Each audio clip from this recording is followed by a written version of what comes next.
তুমি না বলছিলা মদ খাবা না, কাল রাতে আবার মদ খেয়ে আসছিলা কেন? বিশ্বাস করো আমি রাতে মদ খেয়ে আসি নাই। তাহলে কাল রাতে টিভি দেখে একা একা হাসতেছিলা কেন? টিভি দেখে পুরো দুনিয়া হাসে, আমি হাসছি তাতে কি হয়েছে? টিভি বন্ধ ছিল।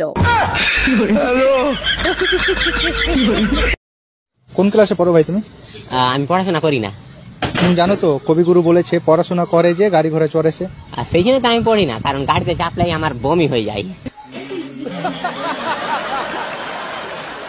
আপনি আর বৌদি তীর্থস্থানে গেলেন মানত করতে, তা আপনি একা আসলেন যে? ভাবি খুবই জাগ্রত তীর্থস্থান, মানত করার সাথে সাথে পূরণ হয়ে যায়। তাই নাকি? তা আপনারা দুইজন কি কি মানত করলেন? আমার মানত পূরণ হয়ে গেছে, আপনার ভাবি যখন মানত করতে গেছে কুয়োর ভিতর পড়ে গেছে।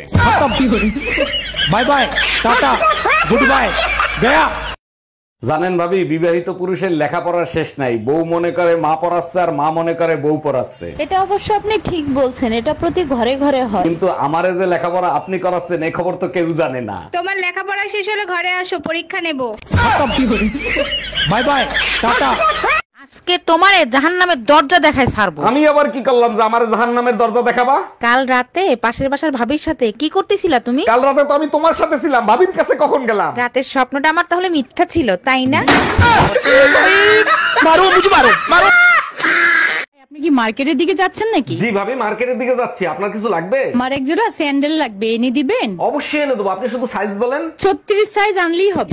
আপনি কি স্যান্ডেলি আনতে বললেন নাকি অন্য কিছু? Bye bye, tata. ভালো আছেন ভাবি? অনেক বছর পর দেখা। আপনার একটা ছেলে ছিল না? আরে ভাই, আমার 3 ছেলে 2 মেয়ে। কিন্তু ভাই মারা গেছে 10 বছর আগে, তখন তো একটা ছেলেই ছিল, বাকিগুলো আসলো কোত্থেকে? দেখেন, আপনার ভাই মারা গেছে, আমি মারা যাই নাই। ভাবি কম্বল গরম করার সিজন তো চলে আসছে, তা আপনার কি প্ল্যান? অরুণ ভাই, শীত আসলেই একটা ঝামেলায় পড়ে যায়, কি করি বলেন তো? আরে ভাবি, শীত তো একটা রোমান্টিক সিজন, ঝামেলায় পড়বেন কেন? কিসের রোমান্টিক সিজন? সবাই নাইট শিফট চালু করে আর আপনার ভাই নাক ডেকে ঘুমায়। জান, একটা বিপদে পড়ছি, একটু হেল্প করবেন? অবশ্যই হেল্প করব, বলেন কি করতে হবে? আপনার ভাই বাসায় নাই, আমার 1000 টাকা লাগবে, কালকেই দেব। ভাবি এক কাজ করেন, 2000 নেন, আজকেই দেন। আমি টাকা ফেরত দেওয়ার কথা বলছি।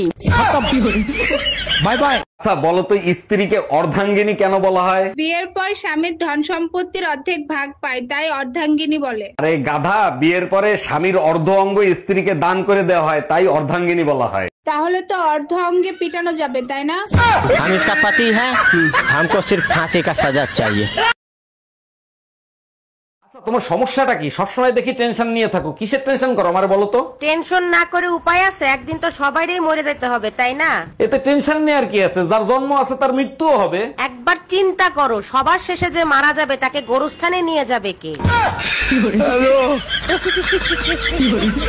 শোনো, আমি সিদ্ধান্ত নিয়েছি আমি আরেকটা বিয়ে করব। এটা তো খুব খুশির সংবাদ, তা হঠাৎ করে এই সিদ্ধান্ত নেবার কারণটা কি জানতে পারি? 7 বছর বিয়ে করছে, আমাদের একটা বাচ্চা, আমার আরো বাচ্চা লাগবে, তাই আরেকটা বিয়ে করব। আল্লাহর কাছে শুকরিয়া জানো, একটা হইছে। তোমার ভরসায় থাকলে ওইটাও হইতো না।